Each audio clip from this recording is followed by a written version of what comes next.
माझ्या मराठा बांधवांना, तरुणांना माझी हात जोडून कळकळीची विनंती आहे, जरांगेंची ही जर मागणी मान्य झाली तर महाराष्ट्रातल्या ओबीसीचं आरक्षण संपलेलं असेल. कारण ओबीसीचं आरक्षण शासनकर्त्या जमातीपासून, राज्यकर्त्या जमातीपासून संरक्षण मिळण्यासाठी ओबीसीचं आरक्षण आहे. आणि ज्यांच्यापासून संरक्षण पाहिजे तेच सगळे लांडगे जर या ओबीसीच्या कळपामध्ये घुसले तर या मेंढरांचं काय होईल याची कल्पना इथल्या आमदार, खासदार शरदचंद्रजी पवार, अजितदादा पवार, देवेंद्रजी फडणवीस, एकनाथरावजी शिंदे, काँग्रेसचे नेते, तो नांदेडचा एक खासदार आहे रवींद्र चव्हाण, त्यानं लेटर हेडवरती पाठिंबा दिलाय जरांगे पाटलांना. जरांगे पाटलांना तुम्ही पाठिंबा देताय, ओबीसीच्या आरक्षणाबद्दल तुमची भूमिका जाहीर करा. म्हणजे ओबीसीचं आरक्षण तुम्हाला संपवायचंय का? तुमच्या स्पर्धेमध्ये इथला ओबीसी टिकेल का? हे सगळे प्रश्न आहेत. बेकायदा मागणी, बेकायदा आंदोलन. मुख्यमंत्री महोदयांना आमची विनंती आहे, कायद्यासमोर सगळे समान.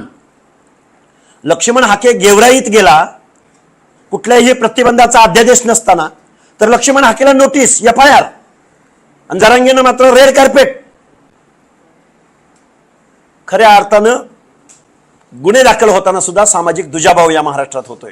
तुम्ही म्हणताय अजित पवारांचे आमदार, खासदार यामध्ये सहभागी आहेत. अजित पवार तर सत्तेत आहे, त्यांची स्वतः सत्ता आहे, ते कशाला सत्ता उलथायला कारणीभूत असतील किंवा ते कशाला प्रयत्न करतील, तुम्हाला काय वाटतं? हाच विजयसिंह पंडितांना प्रश्न विचारावा, हाच प्रश्न रमेश सोळंकींना विचारावा. जे जरांगेनं इथपर्यंत येण्यासाठी गाड्या, फ्युएल, रसद पुरवली, ती कुणी पुरवली? आणि जाहीररित्या पुरवली. प्रेस घेऊन सांगितलंय होय आम्ही आंदोलनात सहभागी आहोत म्हणून. प्रश्न असा आहे ना, लाखोंच्या संख्येने मराठी जमले आणि राष्ट्रवादीला सपोर्ट केला म्हणून तुम्ही तुमच्या पोटात जळतंय का असं विचारलं. मी राष्ट्रवादीचं बोलतच नाही, मी बंडू जाधवचं पण नाव घेतोय ना, मी रवींद्र चव्हाणचं पण नाव घेतोय ना, मी बजरंग सोनवणेचं पण नाव घेतोय. रसद ओबीसीचं आरक्षण संपवणे हा एकमेव कार्यक्रम सर्वपक्षीय आमदार. मी नावं घेतो ना, अजून कुणाची नावं घेऊ? सर्वपक्षीय अजित पवारांचे आमदार सहभागी आहेत. अरे जाहीररित्या तुमच्या वाहिन्यांद्वारे मुलाखतीत त्यांनी सांगितले ना. तुम्हाला फुटेज नसेल तर मी पाठवतो तुमच्याकडे. अरे ओबीसीचे तो त्यांना प्रश्न विचारा ना, मी कार्यकर्ता म्हणून तुमच्या समोर बसलो ना. केला पाहिजे मी पण तुमच्या या मागणीशी मी सहमत आहे ना. हा प्रश्न तुम्ही त्यांना विचारला पाहिजे ना. यापूर्वी जरांगे पाटलांच्या आंदोलनाला तुम्ही आंदोलनाने उत्तर दिलं होतं, पुन्हा एकदा जरांगे पाटलांचं आंदोलन चालू झालंय, तुमचं काय आता भूमिका? अरे 5-10% लोक जर एखाद्या झुंडीच्या द्वारे जर मुंबईला येत असतील, आम्ही तर 50% आहोत गावगाड्यात. मला याचे हो थांबा 2 मिनिट, आम्ही काय राज्यकर्ती जमात आहोत? आम्हाला आमदार खासदारांचा सपोर्ट आहे. अरे 50% ओबीसी जर एकत्रित झाला काय होईल तुमचं? निश्चित मला या गोष्टीची जाणीव आहे की शोषित, वंचित, भटक्या विमुक्त जाती जमाती, बलुते आलुते यांच्यामध्ये एकीकरण खूप अवघड आहे. म्हणून तुम्ही त्यांचं आरक्षण संपवायला चाललाय. म्हणजे आम्ही बोलायला लागलो की आमच्या शब्दाला वाईच नाही. आणि कोण झुंडीद्वारे तिथं येतंय, बेकायदा मागणी करतंय. या बेकायदा मागणी करणाऱ्या लोकांना माझं सांगणं आहे, मुख्यमंत्री महोदयांनी नेहमी सांगितलंय, एकनाथराव शिंदे साहेबांनी नेहमी सांगितलंय की आम्ही 10% एससीबीसीचं आरक्षण दिलंय. ओबीसीच्या कट ऑफ पेक्षा एससीबीसीचा कट ऑफ कमी असताना ओबीसी मधून आरक्षण का पाहिजे? म्हणजे ओबीसीचं आरक्षण संपवणे हा एककलमी आणि एकमेव कार्यक्रम आहे.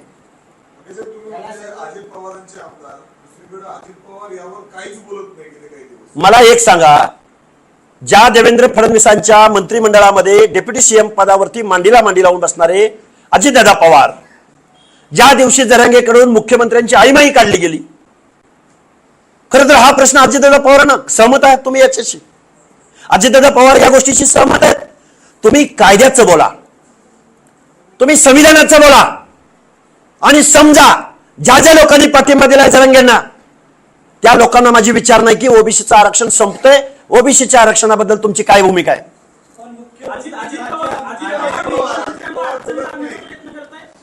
त्या जर त्यांच्या आमदारांना जर ते प्रश्न विचारत नसतील, सोळंकी आणि पंडितांना जर हे प्रश्न विचारत नसतील, तर साहजिकच अर्थ निघतो ना. त्याला काही ज्योतिष आणायची गरज आहे का? तुमचा थेट आरोप आहे का अजित पवार मुख्यमंत्र्यांना अडचणीत आणण्याचा प्रयत्न? प्रश्नच नाही ना. मी मगापासून ते सांगतोय की सत्ताधारी आमदारांचा सुद्धा पाठिंबा जरांगेंना आहे. तुम्ही सत्तेवर बसून असं वागू नाही शकत. अरे त्यांचे आमदार जर उघड पाठिंबा देत, त्यांचा आहे का म्हणजे मग त्यांनी अडवायला पाहिजे ना त्यांना. अजितदादा पवारांनी नाही अडवत असं माझं म्हणणं आहे ना. काय करतात म्हणजे पाठिंबा देत आहेत.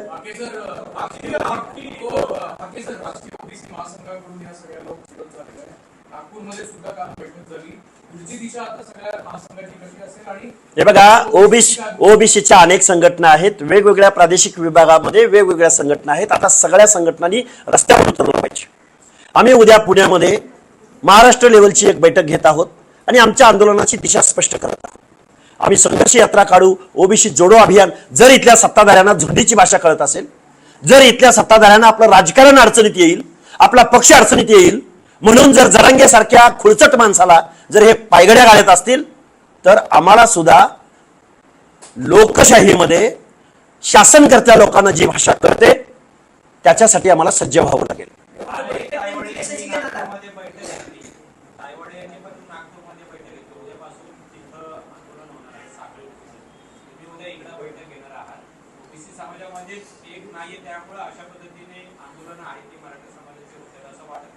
अहो, ओबीसी शोषित आहे, वंचित आहे, 200-300 जाती आहेत, भटक्या विमुक्त जाती अबखड आहेत, परत एसबीसी आहेत, परत बलुते आलुते आहेत. अरे हे जर संघटित असते, ह्याचं फावलं असतं काय? 50% लोक जर एकत्रित असते तर यांची डेअरिंग होती का? आम्ही जर 50% एकत्र आलो, कसे तुमचे आमदार आणि कसे मुख्यमंत्री, कसे अर्थमंत्री, कसे महसूल मंत्री कसे तुमचे होतात ते आम्ही बघितलं असतं ना. हे तर दुर्दैव आहे ना. येतील ना, येतील. हो, त्यांनाही माझं सांगणं आहे, ओबीसी मंत्र्यांनी मुख्यमंत्र्यांकडे जावं, शिष्टमंडळ घेऊन जावं. नसता तुम्हाला ओबीसी माफ करणार नाहीत. जेव्हा जरांगेंचं आंदोलन होतं तेव्हा छगन भुजबळ सातत्यानं आक्रमक होते, टीका करायचे. यावेळेस मात्र ते कुठं दिसत नाही. त्यांना काय झालं? सरकारमध्ये गेले म्हणून ते शांत बसलेत का? निश्चित बोलतील, योग्य वेळी बोलतील, अशा आहेत आमच्या. आजही मुख्यमंत्री महोदयांनी जी भूमिका घेतलेली आहे, आम्ही कुठल्याही पक्षाचे कार्यकर्ते नाही आहोत तरी पण जबाबदारीने सांगतोय, मुख्यमंत्री महोदय तुमच्या भूमिकेचं आम्ही स्वागत करत आहोत की ओबीसी मधून कुणालाही आरक्षण मिळणार नाही, अशा पद्धतीचा सुतोवाच त्यांच्या आजच्या प्रेसमधून, त्यांच्या भूमिकेमधून आम्हाला कळलेला आहे. पण एवढ्यावर थांबून चालणार नाही. 59 बोगस कुणबी सर्टिफिकेट्स महाराष्ट्रामध्ये वाटली गेली असतील तर आज रोजी ओबीसीचं आरक्षण संपलेलं आहे.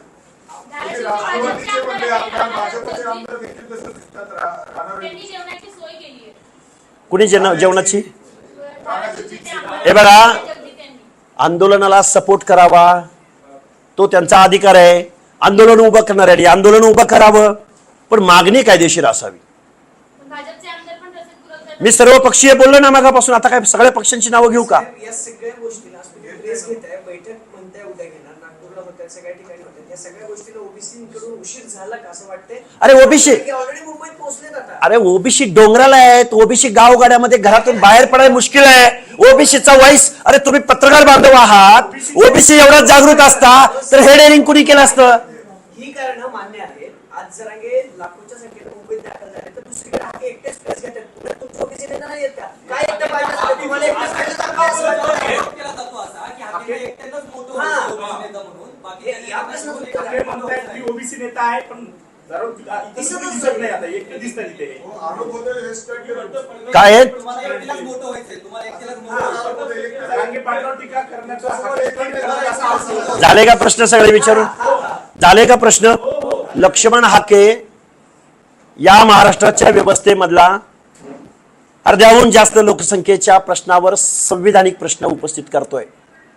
मला पाठिंबा जरी देत नसले तर मी चुकीचा आहे असा कोणता ओबीसी म्हटलाय त्याचं मला फक्त नाव सांगा.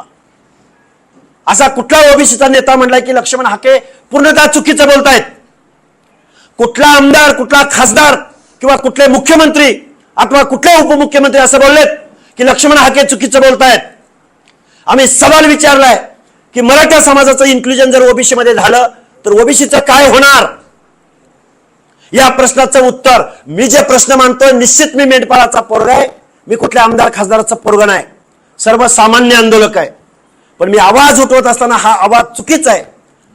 जर चुकीचं वाटत असेल, कायदा भंग करणारं वाटत असेल, मी शासन विरोधी वागत असेल, संविधान विरोधी वागत असेल, तर या शासनानं मला उचलून आतमध्ये टाकायला हवं होतं. यातून एक स्पष्ट होतं की संपूर्ण ओबीसी समाज तुमच्या सोबत आहे की नाही हा प्रश्न निर्माण होतो. येऊ घातले. दुसरी गोष्ट, काही दिवसांपूर्वी माळी समाजाबद्दलचा एक व्हिडिओ तुमच्या सोशल मीडियावर गेला होता. त्यानंतर देखील अनेक ओबीसी समाजातल्याच नेत्यांनी तुमच्या सगळ्या लोकांना माहिती आहे. आत्ता ही जाती जातीत भांडायची वेळ नाही. जे काही कोणी केलं आणि दाखवलं त्या सगळ्या लोकांना माझी कळकळीची विनंती आहे. आज रोजी आमचा महाराष्ट्रातल्या अर्ध्याहून जास्त संख्येचा हा लढा आहे आणि हा लढा लढत असताना जिसका जमीर जिंदा है वो खुद पे खुद चलते आएंगे. तुमच्यासोबत आहे का? प्रश्नच नाही. ओबीसी समाज आहे का तुमच्या? बर, माझ्यासोबत नाही असं समजा, लक्ष्मण हाके चुकीचं बोलतायत असं समजा, ओबीसीचं आरक्षण संपवून टाका, देऊन टाका मराठा समाजाला. आणि ते दिलेलं आहे तुम्ही. झुंडीच्या जोरावरती ओबीसीला कोणीच बोलत नाही म्हणून तुम्ही आरक्षण संपवणार आहात. 50-50 हजार माणसं मुंबईकडे गेली म्हणून तुम्ही गावातल्या, मी कायम नावं घेतोय, कुंभाराचं काय, सुताराचं काय, लोहाराचं काय, परटाचं काय, नाभिकाचं काय, मेंढपाळाचं काय, बंजाराचं काय, ती माणसं बोलत नाहीत. याचा अर्थ त्यांना कळत नाही असं तुम्हाला म्हणायचंय? ते रस्त्यावर उतरत नाहीत याचा अर्थ त्यांचं आरक्षण संपवायचंय? संपवा, देऊन टाका मराठ्यांना आरक्षण. आणि थांबा 2 मिनिट. हाके साहेब, याच्याने प्रश्न सुटत नाही. ऐका. मी आत्महत्या करू का? 1 मिनिट ऐका ना. जीव देऊ का मला? ऐका ना, प्रश्न तर ऐका. याच्याने प्रश्न सुटत नाही. जरांगे ज्यावेळेस बोलतात त्यावेळेस समस्त मराठा समाज बोलतात. हाके ज्यावेळेस बोलतात त्यावेळेस सगळ्या जातीचा ओबीसी म्हणून हाके बोलत नाही. एक. दुसरं, तुमची आत्महत्या करण्यानं किंवा ओबीसीचं आरक्षण संपवण्यानं प्रश्न सुटणार नाही. यावरती तुम्हालाही सगळ्या ओबीसी समाजाच्या नेत्यांना एकत्रित बसून मार्ग काढावा लागेल. तुमचा मार्ग काय असणार एवढंच. आम्ही ओबीसी बांधव सगळे एक येत आहोत आणि आम्ही ओबीसी हाच विषय घेतलेला आहे. तुम्ही जो माझ्यावरती आरोप केला की मी ओबीसी मधूनच बोलतो आहे, 1 मिनिट सांगतो ना, कुणी केलं त्यांचं नाव सांगा ना. विरोधक सांगितले की विरोध कोण बोलले असं कुठं माहित आहे? सगळ्या चॅनलवरचे जे मराठा समाजाची लोक चॅनलवर जमले, म्हणजे चॅनलवरती पण मराठा समाज असं काही झालं का? तुम्हीच बोलला ना आता. जे आंदोलन मुंबईत जमलेत ना, ज्यांची मुलाखती सगळ्या चॅनलवर येतात, तिथून तुमच्यावरती आरोप होतात. मला एक पत्रकार बांधवांना माझी विनंती आहे, माझ्याबरोबर तुम्ही 1 तास अथवा 2 तास द्या. पुण्यामधल्या आउटस्कटला मी तुम्हाला सगळ्या भटक्या विमुक्तांची पालं दाखवतो, ओबीसी बांधवांचं काय जीवन आहे ते दाखवतो. महाज्योतीला पैसे मिळत नाहीत म्हणून आम्ही गिरगावच्या समुद्रात उड्या मारल्या. उद्या 31 तारखेला विमुक्त दिन आहे. त्या विमुक्त दिना दिवशी महाराष्ट्रातल्या भटक्या विमुक्तांची काय अवस्था आहे हे आम्ही तुम्हाला दाखवतो. आणि ओबीसी एकत्र येत नाही, ओबीसी बोलत नाही, ओबीसी नेते बोलत नाहीत म्हणजे तुम्ही ओबीसीचं आरक्षण संपवणार. हाके सर, प्रश्न असा आहे की समाज एकत्र आला यापूर्वी होता. आंदोलनाला मोठी दिली होतं तुम्ही. आता जरांगे पाटील मुंबईमध्ये पोहोचले, तुम्ही मुंबईला मोर्चा वगैरे काय काढणार? आम्ही महाराष्ट्रामध्ये ओबीसी जोडो अभियान, ओबीसी संघर्ष यात्रा, ओबीसी आरक्षण बचाव यात्रा या टायटल खाली आम्ही महाराष्ट्रामध्ये आंदोलन करणार आहोत. हे मी सांगत आलोय. पण आम्ही एक जण कोणतरी गेलाय आणि आपण तिथं जायचं अशी भूमिका कधी घेतली का? आम्ही आता तरी घेतलेली नाही. आम्ही आंदोलन करणार आहोत ना. अरे 2 दिवस थांबा ना, मी वेळोवेळी बोलतोय. तुम्ही मुख्यमंत्र्यांचं स्वागत करताय, मात्र तेच मुख्यमंत्री राज्याचे गृहमंत्री आहे. एवढ्या झुंडीनं लोक आले, एवढ्या गाड्या झाल्या, हवे जाम झाला, कायदा सुव्यवस्था मुख्यमंत्र्यांना नाही जमत का? हे बघा, लोकशाहीमध्ये आंदोलन करण्याचा, रॅली काढण्याचा, 1 मिनिट, रॅली काढण्याचा, परत उपोषणाला बसण्याचा अधिकार आहे. पण आताचं जे काही न्यायालयाने जे निर्देश दिलेले आहेत, आता गणपतीचा उत्सव डोळ्यासमोर ठेवून, त्या ग्राउंडची कॅपॅसिटी डोळ्यासमोर ठेवून, मुंबईतल्या रस्त्यांची रहदारी डोळ्यासमोर ठेवून काही निर्देश दिलेले आहेत.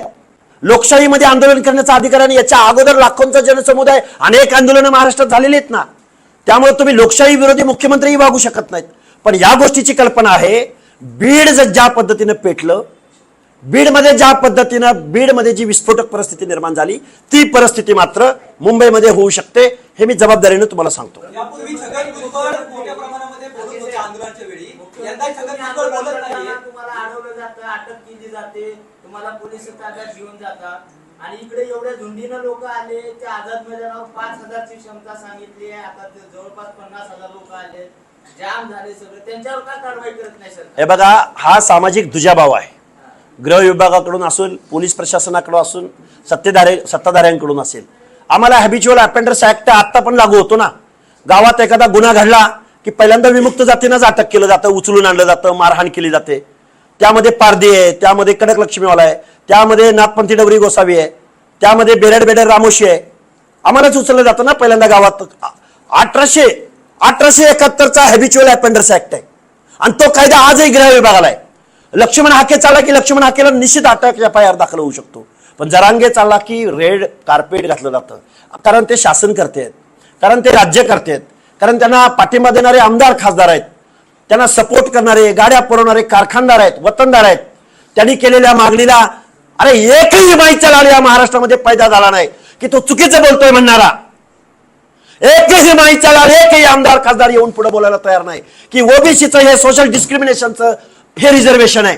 हे रिझर्वेशन गरिबी हटावसाठी नाही, त्यासाठी SCBC दिले. तरी सुद्धा इथला शासन करता वर्ग जरांगेला रेड कार्पेट घालतोय. जरांगे नावाची एक छोटी काडी होती, काडी, तिचं ज्वालामुखीत रूपांतर करायला उद्धवराव ठाकरे, शरद पवार, वेगवेगळे मंत्रिमंडळातले सदस्य, आमदार, खासदार जबाबदार आहेत. आणि ओबीसीचं आरक्षण संपवणं हा एक कलमी कार्यक्रम या महाराष्ट्रातल्या मराठा आमदार, खासदार आणि सर्व पक्ष प्रमुखांचा आहे. त्यांना जर हेड काउंटची भाषा कळत असेल, मतांची भाषा कळत असेल, तर इथून पुढच्या कालावधीमध्ये ओबीसी ते जसे एकवटले तसेच ओबीसी एकवटतील, ओबीसी म्हणून एकवटतील. छगन भुजबळ बोलताना पाहायला मिळत आहे. मागच्या काळामध्ये खूप वेळा छगन भुजबळ जे ते भूमिका मांडत होते. आता मंत्रिपद मिळाल्यानंतर त्यांची कुठेतरी अडचण होते वाटतंय का? मंत्रिमंडळामध्ये निश्चित भुजबळ साहेब हा प्रश्न विचारतील. आजही आम्ही त्यांच्यावर बिलीव्ह करत आहोत. त्यांनी विचारला पाहिजे असं तुम्ही जसं म्हणताय तसंच आम्हीही म्हणत आहोत. त्यामुळे मुख्यमंत्री महोदयांच्या जवळ बसणारे, कॅबिनेटमध्ये बसणारे मुख्यमंत्री महोदय, ओबीसी मंत्र्यांनी आपलं एक शिष्टमंडळ बनवावं आणि मुख्यमंत्र्यांना हा प्रश्न विचारावा. आंदोलनावर आधी भुजबळांची प्रतिक्रिया यायच्या, भुजबळ बोलायचे, जरा की एवढे मोठं घेऊन सगळं आता आझाद मैदानात पोहोचते तरी देखील भूमिका मांडत नाही समाजाची. हा प्रश्न त्यांनाही विचारावा आणि ते बोलतील असा आमचा आज रोजी विश्वास आहे. आमच्यासाठी ओबीसी नेते तुम्ही आहात. आता भुजबळ पण काय पोहोचणार नाही. आता प्रश्न असा आहे ना, आमच्यासाठी ओबीसी नेते तुम्ही आहात.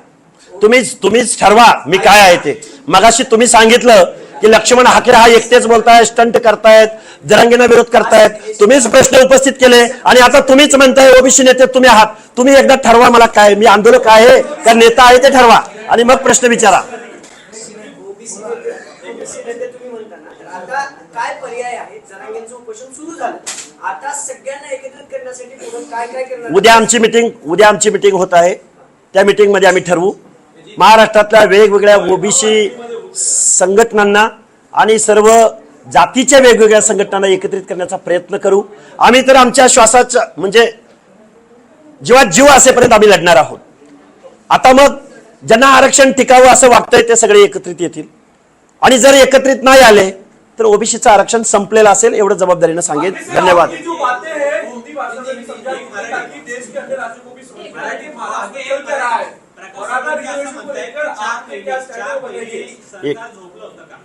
काय सोळंकी आता म्हटले की 4 महिने सरकार झोपलं होतं का? अजित पवारांना त्यांनी थेट साहेब दिलेला आहे. मला वाटतं का अजित पवारांनी आता सरकारमधून बाहेर पडावं? 4 महिने सोळंकीने हे बघा, सोळंकींचं हे वाक्य जर खरं असलं, सोळंकीनी पहिल्यांदा आमदारकीचा राजीनामा द्यावा त्या माजलगाव मतदारसंघातून. त्या विजय पंडितांनी पहिल्यांदा आपल्या आमदारकीचा राजीनामा द्यावा. बजरंग सोनवणे वळवाच्या पावसात खासदार झालेला माणूस, त्यानं पहिल्यांदा आपल्या खासदारकीचा राजीनामा द्यावा आणि जरांगेच्या आंदोलनात या प्रश्नावर उतरावं. द्यावा ना राजीनामा.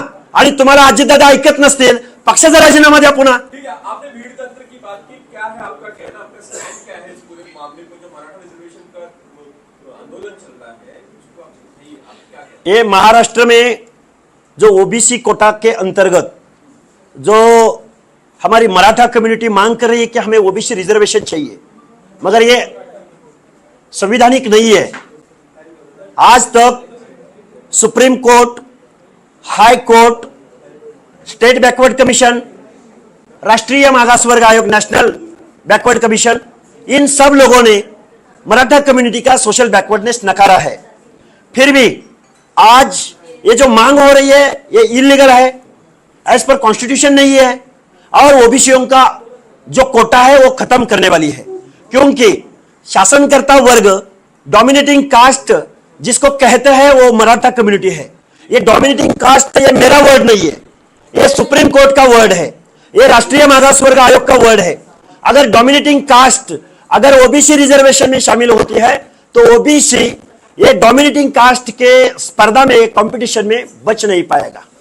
उस दिन ओबीसीओं का रिजर्वेशन खत्म होगा।